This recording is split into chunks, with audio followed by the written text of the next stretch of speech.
খিদে পেয়েছে রে। না, এই গিন্নি তোমাকে নিয়ে আমি আর পারবো না।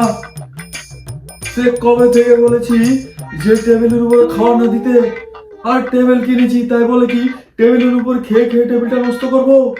নিচে বিছিয়ে দিলে কি হয় সেটাই আমি বুঝি না।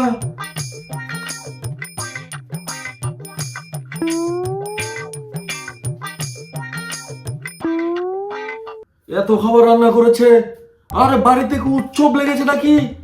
এত খাবার কে খাবে? আগে বলছি এত চিল্লে ওমা, সে কি এত সুন্দর টেবিল থাকতে তুমি নিচে খেতে বসলে? তা আমি টেবিল কিনেছি দেখে কি টেবিলে খেতে হবে?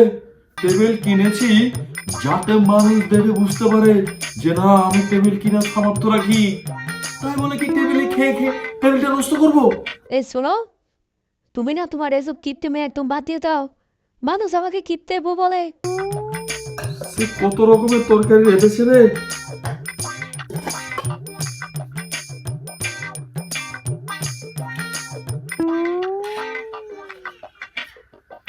আগে বলছি, তুমি কি তেল দিয়ে ডাল রান্না করেছো নাকি ডাল দিয়ে তেল রান্না করেছো?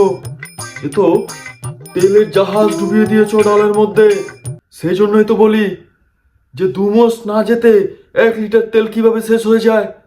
এই ডালের মধ্যে সোমবারা না দিলে কি ডাল স্বাদ হয় না? তা বলছি আর কত কমে রান্না করা যায়?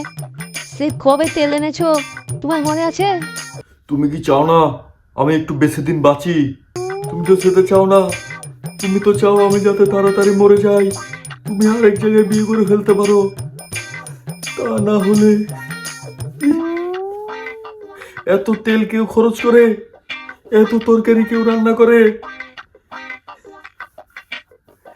আমার বুকে ব্যথা উঠে গেছে রে। এই শোনো, এই ছেলে বেলে বড় হচ্ছে, এবার একটু কিপ্টেমিটা ছাড়ো, না হলে দেখবে তারা তোমাকে রেখে চলে যাবে। এ নাও তোমার জল,